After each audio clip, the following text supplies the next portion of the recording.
Wassalatu wassalamu ala ashrafil anbiya'i wal mursalin wa ala alihi wa sahbihi wa man da'a bida'watihi wa tamassaka bisunnatihi wa jahada fi sabilillahi ila yaumiddin. Encik Dipertua, ahli-ahli Dewan yang dimuliakan. Pertamanya, saya rakamkan setinggi-tinggi rasa syukur, penghargaan dan terima kasih kepada Yang Berhormat Perdana Menteri kerana pada pembentangan belanjawan tempoh hari, Kementerian Dalam Negeri telah menerima peruntukan sebesar 21.18 bilion. Ini menyaksikan kenaikan sebesar 1.73 bilion berbanding peruntukan tahun 2025. Dan Yang Dipertua, sudah tentu jumlah peruntukan yang besar ini datang dengan tanggungjawab yang juga berat. Kita sedia maklum, Kementerian Dalam Negeri, tugas hakikinya adalah memastikan keselamatan dan ketenteraman awam sentiasa terpelihara. Dan ini termasuklah memperkukuhkan keselamatan sempadan, pintu masuk antarabangsa negara, menangani jenayah cyber yang semakin rencam dan kompleks, bahkan jenayah seksual. Pada masa yang sama, Kementerian Dalam Negeri turut memberikan tumpuan kepada aspek kebajikan pasukan beruniform di bawah Kementerian Dalam Negeri. Jadi termasuklah Polis Diraja Malaysia, Jabatan Penjara, Rela, Agensi Penguatkuasa Maritime. Dan Yang Dipertua, saya juga ucapkan terima kasih kepada 33 pembahas yang telah menyentuh tidak kurang 53 isu. Tentunya tempoh 45 minit ini ada limitnya. Kerana itu, saya akan memberikan penggulungan ini dengan pertama merekodkan dulu bahawa daripada peruntukan yang diterima Kementerian Dalam Negeri ini, sebenarnya fokus Kementerian Dalam Negeri ini tertumpu kepada beberapa inisiatif. Kerana perbahasan 33 ahli Dewan sebenarnya berlegar di bawah topik ini. Pertama, peningkatan keupayaan aset dan penguatkuasaan PDRM dan badan beruniform di bawah Kementerian Dalam Negeri. Kedua, pembinaan dan naik taraf fasiliti baru. Ketiga, pengukuhan kawalan sempadan dan pintu masuk. Keempat, menangani jenayah cyber dan seksual. Kelima, memperkasa program rawatan dan pemulihan. Dan ini khusus Jabatan Penjara dan AADK. Memelihara kebajikan anggota penguatkuasa dan menjamin hak asasi manusia. Dan Yang Dipertua, tentunya input daripada 33 ahli-ahli yang berhormat. Ada teguran, ada kritikan, ada cadangan, ada syur penambahbaikan. Saya mohon untuk merakamkan penghargaan terima kasih dan Kementerian Dalam Negeri mengulangi komitmen kami bahawa kesemua hujah dan pandangan yang diberikan akan kami berikan perhatian serius. Dan ini saya buktikan dengan kehadiran seluruh pasukan pegawai kanan Kementerian Dalam Negeri yang berada di dalam Dewan pada saat ini. Bahkan kebetulan lebih ramai pula daripada ahli-ahli Parlimen. Datuk Yang Dipertua, saya juga ingin mengulangi rasa terima kasih saya di atas komitmen khususnya pasukan Polis Diraja Malaysia dan Jabatan Immigration yang memberi sumbangan yang sangat signifikan kepada kejayaan Malaysia menjadi tuan rumah ASEAN Summit. Dan hampir tidak berlaku sebarang gangguan dari sudut keselamatan tatkala Malaysia menjadi tuan rumah kepada 23 ketua-ketua negara seantero dunia. Datuk Yang Dipertua, saya mulakan dengan mengangkat tajuk buli. Julau, Seri Aman, antara larut, antara ahli Parlimen yang membangkit tajuk ini.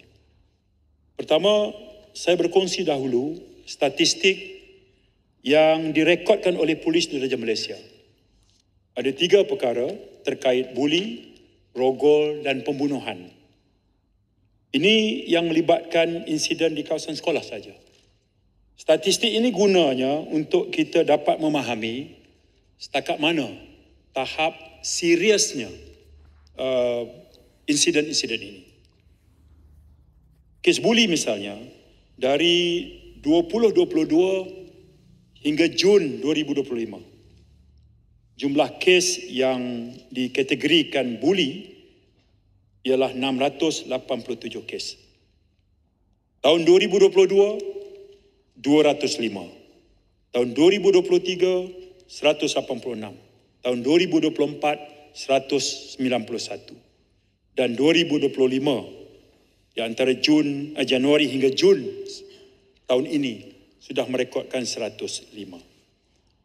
Jadi itu adalah penting untuk saya ikut berkongsi bahawa setelah kita meminda kanun keseksaan dengan memasukkan seksyen-seksyen bermula 507B, C, D, E, F, G.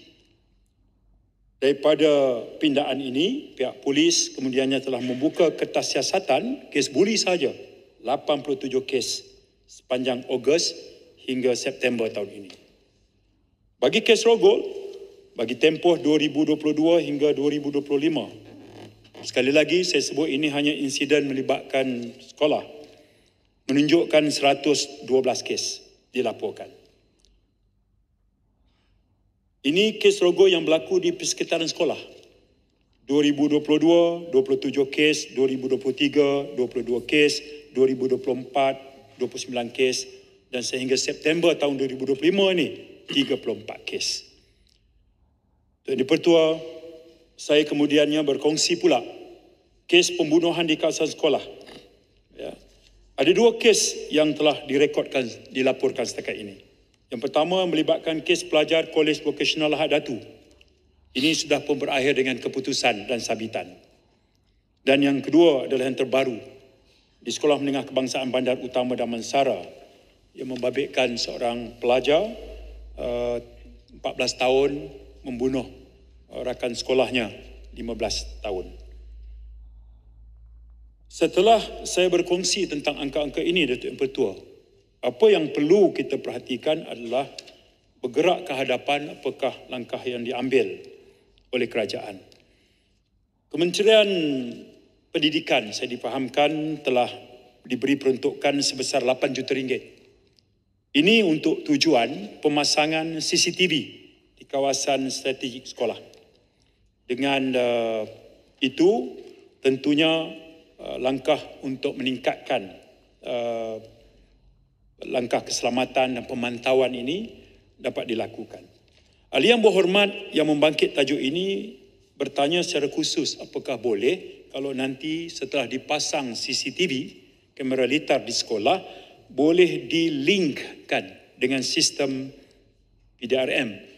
Saya menyambut baik idea ini kerana ianya melibatkan soal perkakasan, soal sistem, soal networking.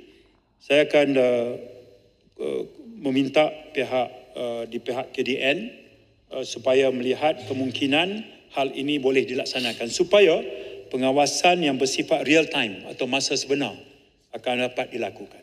Pada masa yang sama, saya juga telah meminta pasukan polis meningkatkan pengawasan di sekolah, bukan secara omnipresent, dan kita juga tahu tentang adanya pegawai polis yang sudah ditempatkan di sekolah-sekolah, tetapi juga dengan perkembangan yang mutakhir ini sesuai dengan arahan kabinet, saya juga telah meminta pasukan polis meningkatkan pengawasan terutama menggunakan MPV atau unit rondaan motorkar dan motosikal supaya keberadaan pasukan polis ini dapat meningkatkan lagi keyakinan keselamatan di pihak sekolah ataupun menghalang the perpetrators dengan izin daripada melaksanakan niat mereka. Yang ketiga, yang pertama CCTV, yang kedua meningkatkan rondaan pasukan polis, yang ketiga adalah dia tak boleh selesai dengan Kementerian Dalam Negeri dan Kementerian pendidikan sahaja. Kerana itu ia harus digerakkan bersama dengan semua pemegang taruh yang lain. Persatuan Ibu Bapa dan Guru misalnya turut memainkan peranan besar dalam kerangka ini. Jadi Datuk Yang di-Pertua, saya kemudiannya beralih kepada satu lagi tajuk, iaitu counter setting. Saya ucap terima kasih banyak Pekan Kuantan antara yang membangkitkan teguran dan keprihatinan mereka tentang perkara ini. Counter setting ini satu tindakan sepintas lalu. Ia mengaitkan soal bolosnya sempadan negara dengan memberi izin masuk kepada mereka yang tak sepatutnya masuk. Kerana itu media memaparkan tentang siri-siri tindakan tangkapan yang dibuat.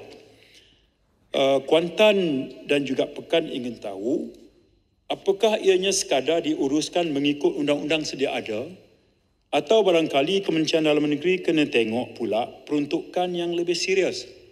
Kerana pada pandangan Kuantan dan Pekan, ini semacam ada elemen kesalahan khianat pada negara. Bukan sekadar soal bolos pintu masuk keselamatan, tetapi juga mengancam soal kedaulatan negara.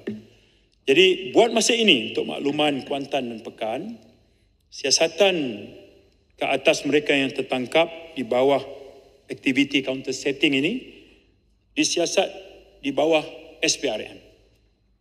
Elemen rasuah, elemen salah guna kuasa. Ianya sama ada boleh berakhir dengan pendakwaan ataupun tidak. Manakala di peringkat jabatan pula, di sana ada peraturan-peraturan pegawai awam, kelakuan dan tata tertib 1993. 2 jalur, tindakan mengikut jalur undang-undang. Tapi apakah kalau nantinya kes-kes itu ditemui kesalahan yang lebih serius? Seumpama kalau ada elemen organized crime atau jenayah terancang misalnya. Pendirian KDN dalam memberi respon terhadap pandangan dikemuka oleh Kuantan ini ialah tertakluk kepada nasihat Peguam Negara Kementerian Dalam Negeri terbuka untuk melihat ataupun untuk menguatkuasakan undang-undang yang lebih serius terhadap perbuatan counter setting ini. Yang di-Pertua, saya kemudiannya beralih kepada online scam yang juga dibangkitkan oleh rakan-rakan ahli yang berhormat. Kepung misalnya ingin tahu bahawa penipuan keuangan zaman moden ini semakin rencam dan kompleks. Maka Kepung ingin tahu apakah status terkini usaha Kementerian Dalam Negeri secara khusus untuk menggubal undang-undang baru atau meminda akta sedia ada, supaya ia menjadi lebih berkesan dalam memerangi jenayah online scam atau money laundering. Itu yang di-Pertua. Kementerian Dalam Negeri melalui Jabatan Siasatan Jenayah Komersial, Polis Diraja Malaysia, kita cukup insaf dan menyedari bahawa ancaman jenayah cyber yang tak pernah berlaku 10-15 tahun dahulu sekarang datang macam satu gelombang besar. Ianya bukan hanya berlaku di peringkat domestik dalam negara, tetapi juga ianya merentas sempadan. Kerana itu, Dewan perlu untuk saya kongsikan bahawa dari segi undang-undang sedia ada, tentunya kita mengguna pakai kanun keseksaan yang dibuat pindaan baru-baru ini. Terima kasih ahli yang berhormat yang menyokong. Kemudian kita wartakan pada 30 Oktober yang diwartakan pada tahun inilah ya. Kita telah memperkenalkan peruntukan baru di bawah Seksyen 424A sehingga 424C 1 dan 2 khusus bagi menangani kes penipuan keuangan melibatkan penggunaan akaun Kaldai dan memberikan kuasa yang lebih besar kepada PDRM untuk menyiasat dan mendakwa individu yang menggunakan atau membenarkan akaun mereka digunakan sebagai akaun Kaldai. Istilahnya mule account. Dan jika sabit kesalahan, pesalah boleh dikenakan hukuman penjara tidak kurang 3 tahun dan tidak melebihi 10 tahun atau denda antara RM10,000 hingga RM150,000 atau kedua-duanya sekali. Itu dari sudut perundangan. Untuk di-Pertua, Kementerian dan Polis Diraja Malaysia juga terlibat dalam sesi lebat urus dengan beberapa agensi yang diketuai oleh Agensi Keselamatan Cyber Negara, ringkasnya NAKSA.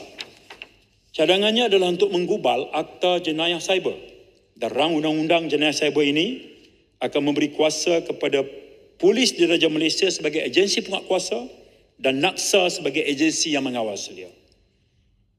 Ini khusus bagi menangani jenayah secara dalam talian yang semakin kompleks. Dan sini Pertua, Kementerian juga sedang dalam tindakan membangunkan sebuah plan nasional menangani ancaman jenayah cyber melalui pelaksanaan kajian plan tindakan menangani ancaman jenayah cyber negara. Kajian ini kita buat dengan kerjasama sekumpulan penyelidik, Profesor Universiti Awam. Tujuan dia untuk kita kenal pasti ancaman jenayah cyber. Ada dua. Satu, yang merangkumi cyber enabled crime. Dan satu lagi, cyber dependent crime. Dia ada dua bahagian. Cyber enabled crime lebih serius. Cyber dependent crime tidak kurang ancamannya. Matlamat akhir kajian adalah untuk kita bangunkan satu plan tindakan yang komprehensif bersifat rentas agensi dalam menangani ancaman jenayah cyber yang merangkumi perundangan, penguatkuasaan undang-undang, siasatan, program kesedaran, latihan dan teknologi serta kerjasama antarabangsa. Kita tak menang tangan untuk tangani jenayah cyber ini kalau kita hanya berlegar dalam negara saja. Sebab itu, waktu saya mempengusikan mesyuarat Menteri-Menteri Dalam Negeri ASEAN di Melaka pada bulan Ogos kemarin, kita bersetuju bahawa kerjasama di peringkat ASEAN sebagai serantau dalam 3 perkara. Pertama, perkongsian kepakaran, intelligence sharing, perisikan, kemudian joint operation, operasi bersama, itu adalah basis yang mempertemukan negara-negara anggota ASEAN. Kita mulakan peringkat ASEAN ni dulu. Dan begitu juga di peringkat kerjasama antarabangsa. Kita tak dikecuali. Kalau perlu, kita ikut menandatangani konvensyen antarabangsa. Budapest Convention misalnya. Sekarang, wakil kita berada di Vietnam kerana ikut menandatangani Budapest Convention. Itu akan melibatkan kerjasama antarabangsa 24/7.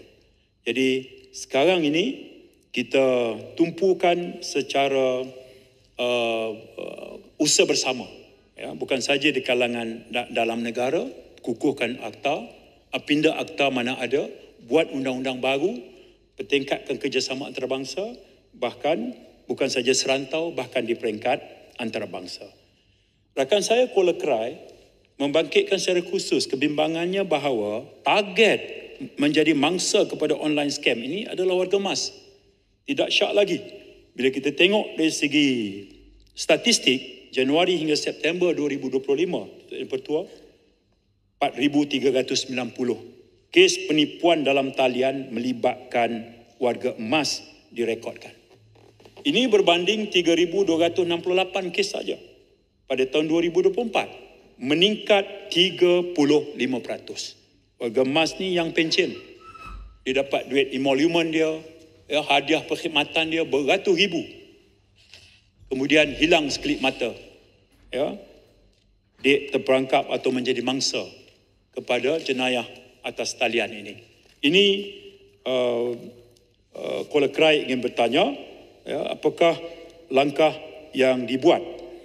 Baik, Kementerian melalui PDRM, Polis, kita baru saja diberikan tasking, tugasan oleh kerajaan untuk memperkukuh fungsi National Scam Response Center.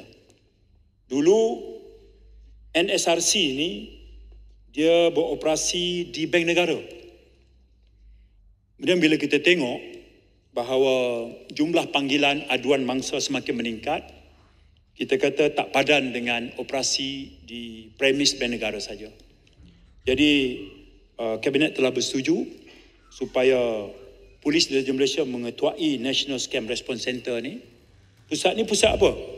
Pertama, sifatnya beroperasi 24 jam sehari, 7 hari seminggu, menerima panggilan, kemudian dengan pantas mengambil laporan, kemudian boleh untuk meminta bank segera menyekat akaun supaya tak wujud layer lagi.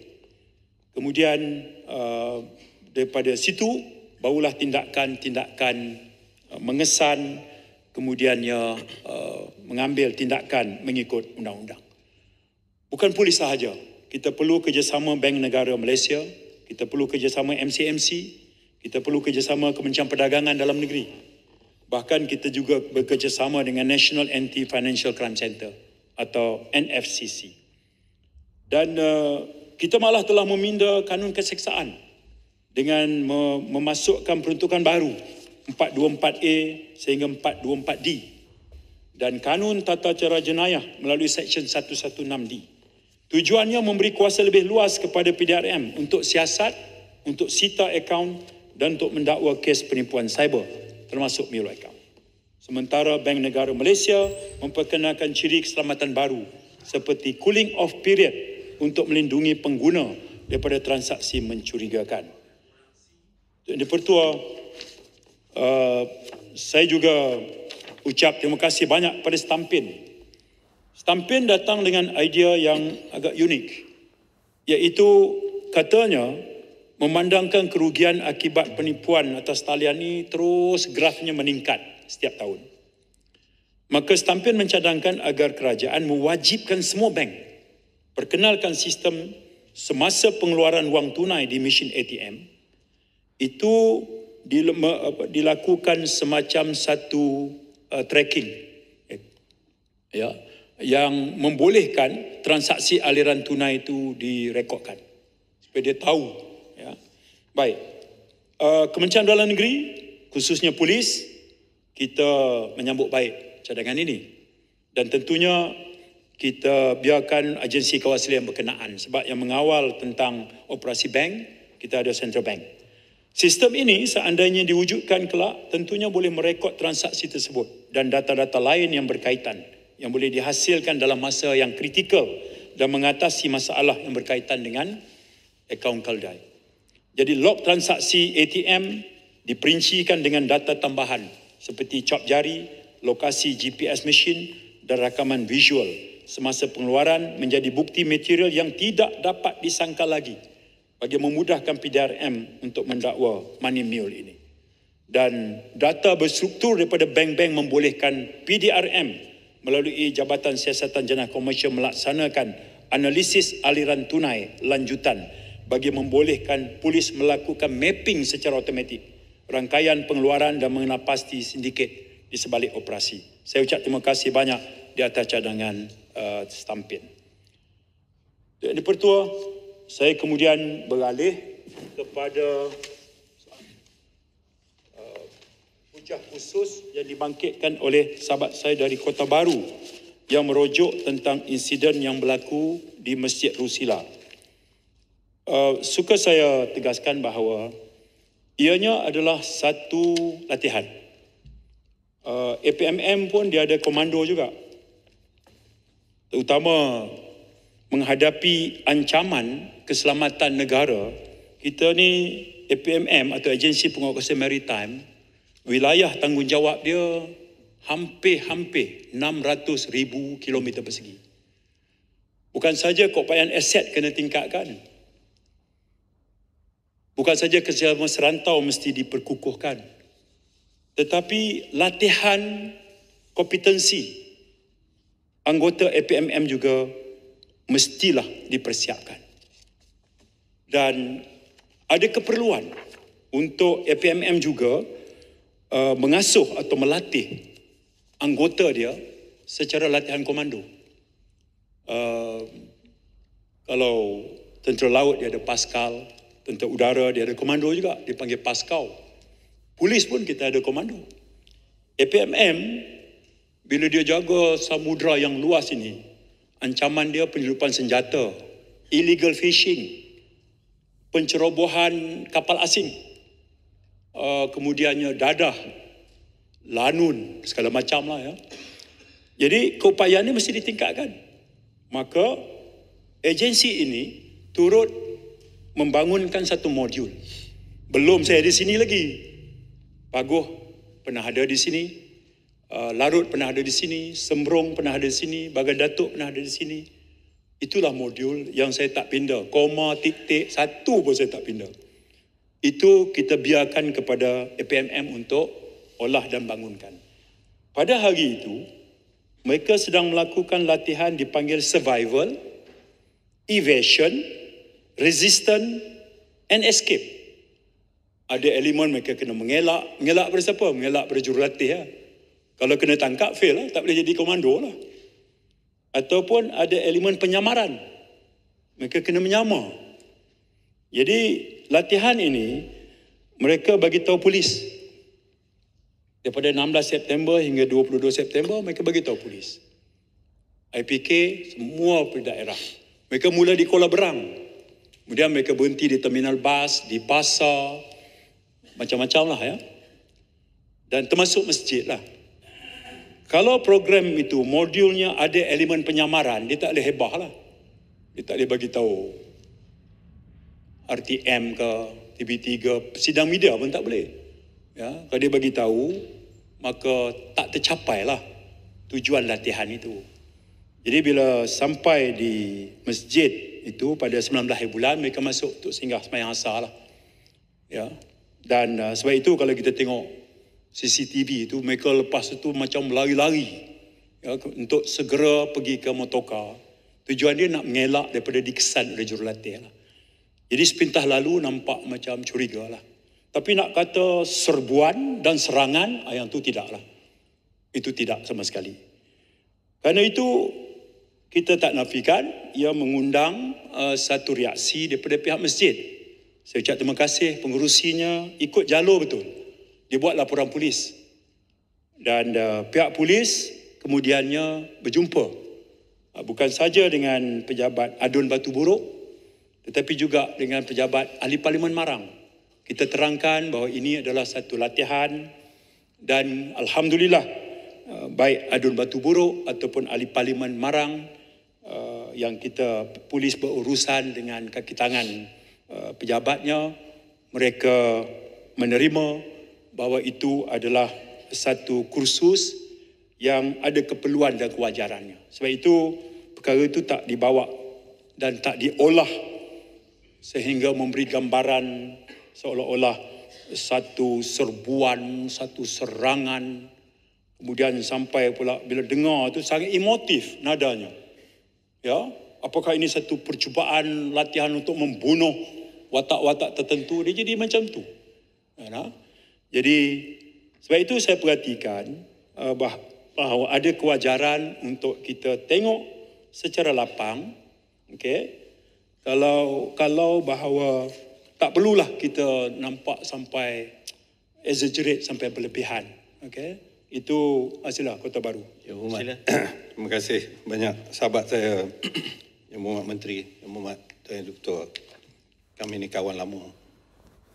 Sama-sama dalam PAS. Lepas tu baru masuk parti Yang Muhammad. Teruskan jawapan. Lama. Okey, saya mengucapkan terima kasih pada Yang Muhammad Menteri atas penjelasan yang tuntas, yang jelas. Berbanding dengan sebelum ini ada sedikit kekeliruan ataupun mungkin tujuan-tujuan strategik tak boleh dedahkan secara ni. Saya faham sangat. Saya nak jelaskan untuk mengelakkan daripada kekeliruan dan juga salah faham antara saya dan juga Yang Muhammad Menteri. Berdasarkan kepada handset ni, persoalan ini saya mulakan dengan saya ingin bertanya kepada Yang Berhormat Menteri Dalam Negeri, apakah Standard Operating Procedure atau SOP apabila satu-satu jabatan kerajaan penguatkuasaan khususnya di bawah KDN mengadakan latihan atau apa-apa exercise bagi satu-satu badan itu? Very clear. Tidak ada apa-apa niat yang tidak baik segitu. Bila saya bertanya ini, saya terpaksa menyebutkan contoh. Jadi ini contoh insiden, walaupun saya akui dan saya dah betulkan beberapa fakta dari segi tarikh, dari segi masa tu. Bagi saya, apabila saya turun ke bawah, rakyat, saya sebagai Ketua Agung Parti pula, Marang itu adalah tempat presiden kita di situ. Jadi diminta saya untuk mengungkapkan persoalan ini kerana tempat itu sendiri merupakan tempat yang dalam keadaan-keadaan tertentu agak sensitif untuk mengadakan apa-apa perkara. Oleh sebab itulah tujuan kami Perikatan Nasional hanya untuk mengelakkan daripada salah faham. Lebih-lebih lagi tidak ada langsung niat kami untuk menyalahkan pegawai-pegawai kerajaan apalagi anggota-anggota keselamatan. Cumanya kami meminta supaya lain kali perkara-perkara ini kita boleh elakkan. Walaupun kami di pihak pembangkang tidak ada masalah. Saya orang undang-undang, tak ada masalah. Asalkan berdasarkan kepada undang-undang dan sebagainya. Dan saya pun bercakap berdasarkan kepada fakta sebagaimana yang Berhormat Menteri sebut tadi. Surat daripada ketua bahagian agensi penguatkuasa maritim ini kepada pihak-pihak tertentu, mungkin pada pihak polis lah, menjelaskan perkara ini. Pokoknya ialah insiden, bukan saya tak nak sebut insiden lah, latihan itu ataupun perkara itu berlaku di situ, tidak dapat dinafikan lagi. Mungkin di masa depan kita boleh mengelakkan salah faham yang beginilah daripada berlaku demi untuk keselamatan negara. Jadi saya tidak ada masalah, kira selesai dan deal. Yang Berhormat Menteri, tak ada masalah kita dua. Menteri, boleh sikit Menteri? Hulu Langat. Sila. Saya kira Kota Baru maksudnya dia menyesal lah tentang kenyataannya dia keluarkan dulu. Sebab yang pertamanya kenyataannya dia fitnah pegawai dan juga kaki tangan kerajaan yang ada. APMM tu disebut. Masuk pakai kasut lah, pakai selipar lah, nak memberontak lah maksudnya. Dan kenyataannya sangat bahaya lagi. Dia kata kalau dia bawa pistol 36.6. bagi saya cakap dulu. Kalau dia bawa pistol, dia akan tembak. Kemudian kenyataan daripada pedang. Ini yang sangat jahat, sangat biadab. Maksudnya ada usaha untuk membunuh Presiden PAS. Kalau begitu saya nak minta kepada ahli Parlimen Kota Baru Ulu dan laknat juga ni, teruk undang, lah ulu kalau laknat ni. boleh mohon maaf. Mohon maaf kepada Tok Guru Presiden PAS, mohon maaf kepada APMM, mohon maaf kepada Menteri, mohon maaf kepada KDN dan juga mohon maaf kepada seluruh masyarakat dan rakyat dalam negara kita ini. Sebab buat fitnah. Buat fitnah sangkaan jahat kepada pegawai dan juga kaki tangan kerajaan yang terdapat dalam negara kita ni. Kalau dah menyesal, kami boleh terima. Mohon maaf sangat-sangat kepada APMM. Terima kasih Yang Berhormat Menteri. Terima kasih kepada Datuk Speaker. Saya tak nak respon apa. Tak layak di. Saya nak move on. Tak apalah, sifat manusia ni ada khilaf. Kadang-kadang saya pun ada beberapa pandang. Ya, sila. Yang Hormat Ulu Langat, sepatutnya apa sahaja pertanyaan itu dihadapkan kepada Yang Hormat Menteri. Jadi perkara tersebut saya kira bukanlah dihadapkan kepada Yang Hormat Kota Baru. Jadi saya minta Yang Hormat Menteri untuk menjawab. Sekiranya tidak ada kaitan, Yang Hormat Menteri boleh teruskan. Sila. Speaker, saya mohon maaf Speaker. Saya sambut. Saya hadapkan kepada Menteri sekarang ni. 36.6. Saya 36.6. Saya sambut baik. Yang Hormat Menteri sejak ada Ini peraturan Dewan 36.6. Peraturan 36 apa Yang Hormat? Iyalah. Bacalah niat-niat jahat menyakitkan. Baca Yang Hormat. Yang Hormat bangkitkan, Yang Hormat baca kat saya. So seseorang ahli tidak boleh mengeluarkan sangkaan jahat ke atas siapa-siapa ahli lain. 36.6. Benda kita Apa tengah sangat bincang jahat, dan Ahmad? kita tengok Menteri Dalam Negeri dengan Kota Baru dah salah Yang gentleman Berhormat. selesai. Yang Berhormat. Dia timbulkan provokasi lagi. Pendang. Dia Yang Berhormat pendang. Sekejap. dia sangka jahat. Tak, Kita nak selesai benda ni dengan elok. Yang Berhormat pendang. Kita persepsi sebab untuk Yang makluman Datuk Speaker, Menteri Dalam Negeri ni pun pernah bersama dengan kami. Dia faham culture kami. Jadi kita tak maulah timbul Yang persepsi Berhormat, begini di masa akan datang. Yang Ini jahat lu Yang laknat Berhormat ni. pendang. Punya jahat tu. Yang Berhormat pendang. Provokasi dia. 36.6. Ni ulu laknat ni. Saya kan dah tegur tadi Yang Berhormat kepada Hulu Langat. Saya anggap perkara tu dah selesai. Yang Berhormat mesti bercakap selesai. Minta maaf. Masih. Dekat Datuk Sila. Speaker. Bukan Sila. dekat ulu laknat ni tidak. Baik. Hulu Langat. Tu Speaker. Tu Hulu Langat dia cakap tu. Hulu Langat. Hulu Kasih. Langat. Baik, Nama tempat saya tu Hulu Langat. Yang Nanti orang Hulu Langat marah nanti. Yang Berhormat. Itu hari dia sebut apa? Kota apa? Kota Cilaka tu dia cakap ni. Ini jahat ni, pendang ni. Yang Berhormat. Saya masih sayang lagi dengan Tok Guru Presiden Najadi tu tau. Yang Berhormat. Tak pernah kita nak keluarkan kenyataan Yang untuk Berhormat bunuh Tok Guru Presiden tu. Walaupun saya dah keluar daripada PAS, tapi hormat kasih sayang saya pada Tok Guru Presiden tu masih ada lagi. Masih menebal lagi. Yang Berhormat, Yang Berhormat, Yang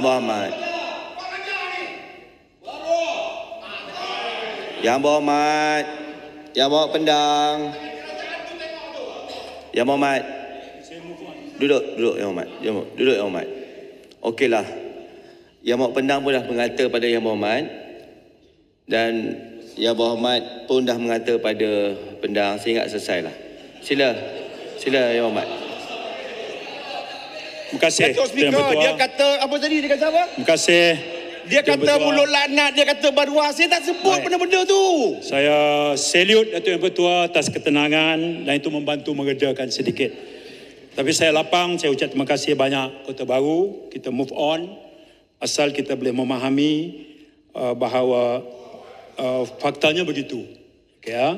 Tapi juga hebatlah menteri ni. Kota Baru dapat terima. Menteri, kami salute lah dengan menteri. Jiwa besar lah menteri ni. Hebatlah menteri ni. Alhamdulillah. Inilah dia kerajaan madani. Hebatnya kerajaan madani. Bukan macam sebelah sana tu. Cakap fitnah saja. Cakap kau hajar. Datuk Yang Bertuah, Batang Sadong menyentuh secara khusus.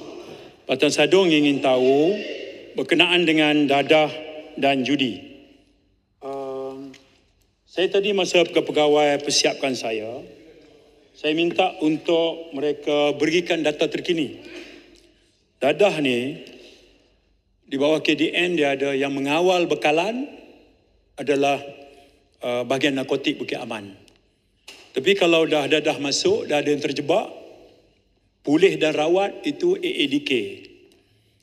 Jadi bagi tahun ini laporan United Nations on the Drug and Crime, UNODC yang beribu pejabat di Vienna, laporan terbaru dia ada yang menarik lah. Yang pertama dia kata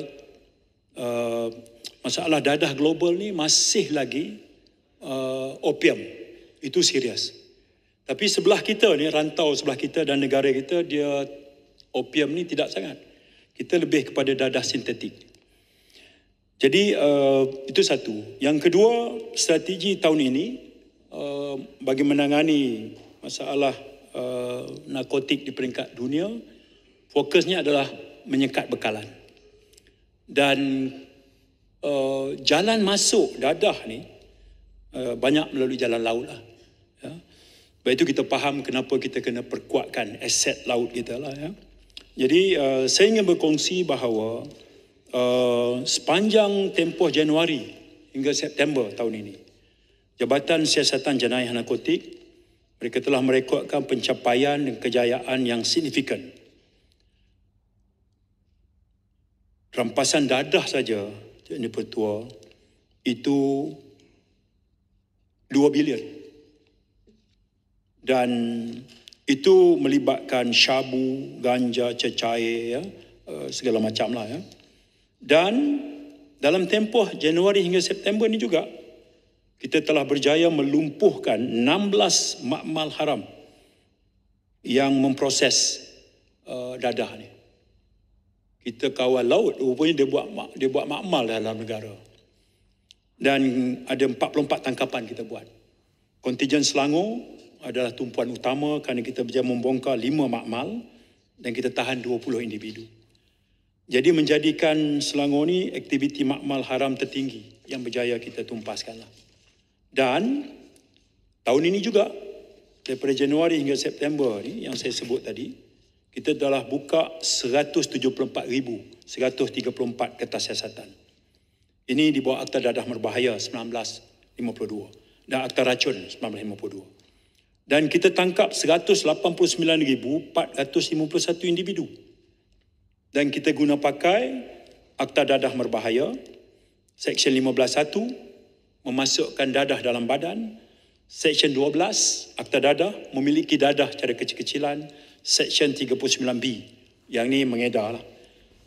Dan antara kes yang perlu saya nyatakan di sini adalah apabila bahagian narkotik kita berjaya menahan seorang warga Taiwan dengan pelbagai jenis dadah termasuk pil ecstasy, syabu, kokain dengan nilai rampasan 54.5 juta.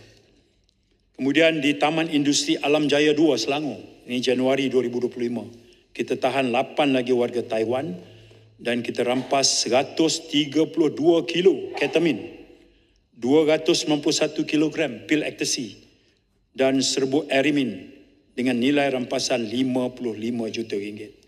Di Pelabuhan Kelang, Januari tahun ini juga, kita merampas 33 ribu kilo. Bukan 33 kilo. 33,200 kilo. Ini cakap pasal tan ni. Syabu bernilai 1.062 bilion ringgit dalam kontena. Dan satu kes rampasan syabu pada Februari 2025 di Bandar Damansara. Itu melibatkan 3 warga Cina. 24 juta ringgit. Di Seri Petaling, April tahun ini, rampasan pil ecstasy, syabu dan ketamin bernilai 13.6 juta ringgit dan kita tahan 2 individu. Kemudian kita rampas guni-guni ganja di Kelantan 21 Jun 207 kilogram bernilai 642 ribu ringgit. Di Perlis kita rampas 409 kilogram ganja yang ditinggalkan dalam bot. Kemudian operasi kita di Kelantan dan Perlis juga, termasuk di Pulau Pinang sebagainya. Jadi negeri-negeri sempadan ini Tuan Ketua, Kedah, Perlis, Kelantan, Terengganu, sememangnya menunjukkan tren masalah kesalahan dadah ni yang sangat membimbangkan. Kalau dadah sintetik, dia akan berlega jalur Pantai Timur. Pantai Timur. Misalnya tahun lepas saja, kita rampas sehingga hampir 10 tan pil kuda saja di Kelantan. Sebab itu, sebagai pengurusi jawatan kuasa keselamatan sempadan, saya minta supaya polis Kelantan lumpuhkan semua jeti haram di sepanjang jajaran Sungai Golok sebelah Kelantan. Kita robohkan semua jeti haram. Lebih daripada 200 jeti haram lah.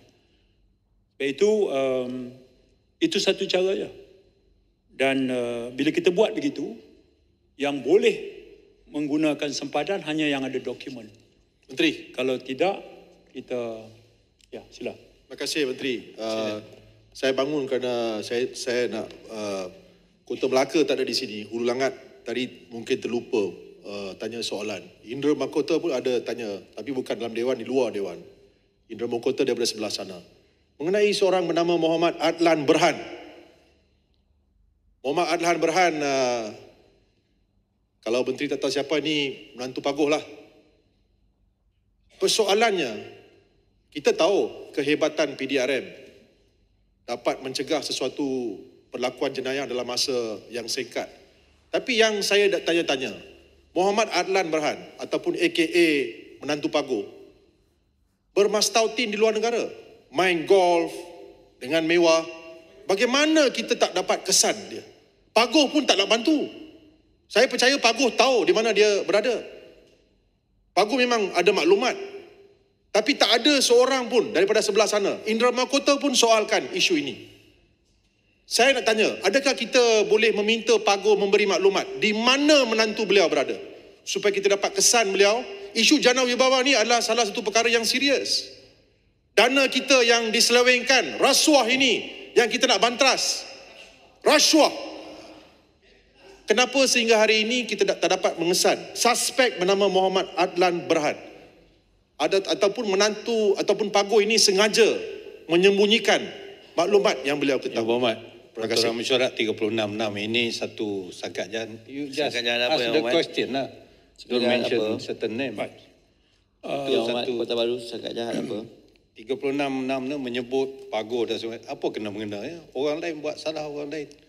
Okay. Tak perlulah menyebut. Tak perlulah yang Muhammad Jelutong. You don't play politics here lah. Jelutong. Baik. We are not playing politics, Kota Baru. You play politics all the time. You play politics all the time. Shame on you. Baik, Dato' Ini Pertua. Biar Menteri menjawab ya Muhammad. Ya. Maklum balas saya begini. Kes yang disebut oleh rakan saya dari Jelutong itu adalah di bawah Suruhanjaya Pencegahan Rasuah Malaysia. Kes itu kes SPRM. Itu rahsia umum. Tapi kerana individu itu tidak berada dalam negara, diberitakan berada di luar.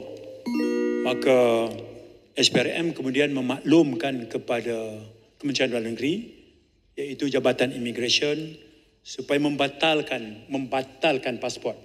Yang itu saya boleh jawab dengan jelas, pasportnya telah dibatalkan. Baik. Tentang isunya sekarang adalah keberadaannya. Ya, saya boleh sebut bahawa kerjasama antara kita dengan pihak polis antarabangsa sedang berjalan dan sememangnya kita menemui beberapa petunjuk baru lah. Saya boleh sebut petunjuk baru. Saya tak mau pergi untuk deliberate dengan lebih detail sebab itu mungkin boleh mengganggu kerja-kerja siasatan kita. Tapi yes, kita mengesan beberapa petunjuk baru yang membantu usaha kita untuk mengesan dan membawa balik. Misalnya SPRM semalam membuat kenyataan kertas siasatan yang mereka buka tu mereka dah selesai dah. Maknanya selepas ini dia akan pergi ke Peguam Negara. Sama ada ianya berakhir dengan pendakwa atau tidak, itu biar Peguam Negara. Tugas KDN adalah membantu sama ada melalui immigration ataupun polis di Raja Malaysia. Kerja kita adalah untuk membantu membawa pulang. Kerana itu penerangan yang saya boleh memberi reaksi setakat ini begitu. Silakan Menteri, berkenaan isu yang sama, iaitu dengan the location di manakah penama tersebut berada. Hari ini saya baca ada satu laporan yang menyatakan dari SPRM oleh Datuk Azam Baki. Beliau menyatakan sekarang terdapat kesusahan untuk locate Adlan tersebut oleh kerana didapati terdapat negara-negara lain yang enggan bekerjasama dengan kami oleh kerana kami mempunyai undang-undang yang mengamalkan caning, rotan dan sebagainya. Adakah ini telah pun menyekat perkembangan siasatan di dalam kes ini? Adakah ini mempunyai satu negative effect dalam perkembangan kes ini? Dalam erti kata lain, adakah kami dapat kerjasama dengan Interpol? Adakah Interpol sedang pada masa ini kerjasama dengan kami dan juga adakah nation-nation lain seperti di Middle East, adakah mereka sekarang bekerja sama dengan kami untuk meloketkan Adlan tersebut? Terima kasih. Yang Mohd Menteri, Yang Mohd Menteri, Speaker. Memandangkan masa dah tamat Yang Mohd Menteri. Saya jawab satu baris saja yang itu. Okay, saya bagi berapa minit Yang Mohd Menteri perlukan? Terima kasih. 3 minit boleh? Ya, boleh. Okey. Terima kasih Bukit Gelugur. Saya sebut tadi, ya, kita menemui beberapa petunjuk baru. Itu yang pertama. Interpol, saya sendiri menemui Ketua Interpol lah. Ya. Ini yang sekarang, sebelum dia buat pemilihan nanti. Pemilihan nanti dia nak pilih yang lain, itu cerita dia lah. Dan sememangnya notification oleh pihak berkuasa kita dalam pengetahuan Interpol lah. Dia mengesahkan itu. Pertemuan saya dengan Ketua Interpol di luar Yungang, China beberapa minggu lepas. Bila perkara ini saya bangkitkan, beliau mengesahkan bahawa notification di sebelah kita kepada pihak mereka ada dalam pengetahuan mereka lah. Okey, itu saya boleh sebut. Tapi biar pihak berkuasa khususnya polis dalam kes ini menjalankan seluruh usaha mereka dengan memanfaatkan hubungan P2P, polis to polis dan jaringan Interpol. Ya, itu adalah tertib dari segi satu proses bagi tujuan untuk membawa balik mana-mana individu yang dikendaki untuk berdepan dengan proses undang-undang. Itu yang saya boleh sampaikan. Mohd Menteri sikit. Betul, saya kira sekali itu saja, saya tak nak buka gelanggang lagi. Saya ucap terima kasih banyak kepada semua. Mohd Menteri, terima kasih juga kepada ahli. Satu persoalan dan saya nak minta sikit lah. Kalau Yang Berhormat tak boleh jawab, tak apa dulu, buat bertulis. Satu perkara yang besar yang saya bangkitkan iaitu isu FIFA. Baik, saya jelas. Pemain naturalisasi. Saya jawab. Baik. Okay. Saya akan mengulangi balik penjelasan tentang isu ini. Ada dua perkara berbeza. Masa saya buat minister statement, kebetulan Kota Baru tak dalam Dewan. Ada dua perkara berbeza. Yang pertama, permohonan warga negara. Yang kedua adalah kelayakan penama tersebut untuk didaftarkan sebagai pemain warisan. Dia punca kuasanya berbeza. Punca kuasa bagi tujuan memproses warga negara, punca kuasanya adalah Perlembagaan Persekutuan. Kita proses di bawah perkara 19.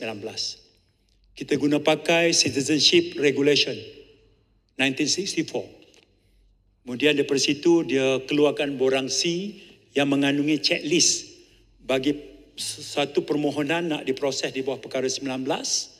Ini adalah warga asing sepenuhnya. Perlembagaan membenarkan ia diproses mengikut perkara 19. Jadi tertib itu kita guna Perlembagaan Persekutuan, perkara berapa? Perkara 19. Kita guna pakai juga Citizenship Regulation 1964. Yang itu adalah perkara yang juga dalam Perlembagaan Persekutuan, Seksyen 21(1)(E. Yang itu adalah tentang tempoh pemustautin yang membolehkan menteri menggunakan kuasa budi bicaranya. Dan kita bukan hanya guna untuk pemain bola saja. Kita guna untuk saintis, kita guna untuk CEO company, kita guna untuk doktor, di mana kepakaran itu tak ada dalam negara. Okey. Peruntukan 20, bagi saya jawab dulu. Peruntuk, bila seorang bercakap, ahli dewan lain kena duduk, saya rasa. Standing order. Ya. Okey. Jadi itu yang saya sebut tadi. Maksudnya dari sudut tertib, apakah tata cara menerima, memproses dan mengesahkan, memberi kelulusan terhadap satu permohonan mengikut semua punca kuasa perundangan, kita ikut tertib. Baik, di sana dia ada pula dipanggil FIFA Statute. FIFA Statute ni adalah di bawah perkara yang membolehkan seorang pemain itu didaftar sebagai pemain warisan. Maka ini pihak yang memohon telah mengemukakan dokumen, termasuk dokumen kelahiran mereka beserta dengan cop pesaria sumpah. Untuk itu, Ketua Pengarah Jabatan Pendaftaran Negara guna pakai Akta Pendaftaran Kelahiran dan Kematian. Lebih khusus Seksyen 10E. Ya, Seksyen 10E apabila dia teliti semua rekod yang dikemukakan. Kemudian dia interview pula pemohon.